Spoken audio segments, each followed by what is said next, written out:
Ce choral pour orgue de Jean-Sébastien Bach est l'un des plus justement célèbres. Il fait partie du recueil de l'autographe de Leipzig contenant 18 grands chorales sur lesquels Bach travaillait à la fin de sa vie en vue d'une dernière publication.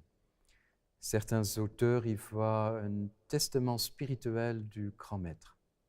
Le choral Viens Seigneur des païens reprend un hymne chrétien très ancien, le Veni Redemptor Gentium, peut-être du temps d'Ambroise de Milan du IVe siècle.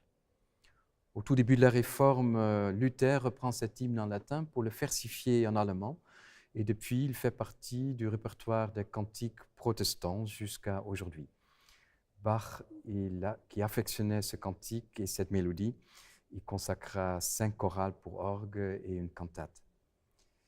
Dans cette version de Bachs Werkeverzeichnis 659, nous sommes saisis dès la première note par une voix de basse qui avance tranquillement, mais sûrement, tout au long du choral. Elle exprime la certitude de la venue du Sauveur. Cette voix de basse est rejointe par des voix médianes qui avancent également comme une fleuve tranquille tout au long et qui prépare la mélodie qui arrive magnifiquement ornée et s'élève sur cette structure sonore comme une prière qui monte vers Dieu et nous capte dès le début par sa force d'expression et une grande intériorité.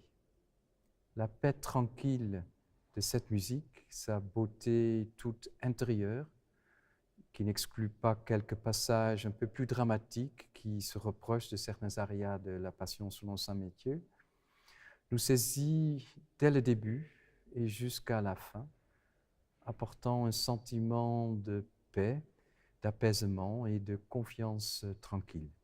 Ainsi, la paix du Christ, sauveur des hommes, par le don de sa vie pour les hommes, pour le salut du monde, s'offre à nous tous, veut nous rejoindre nos vies et nos cœurs.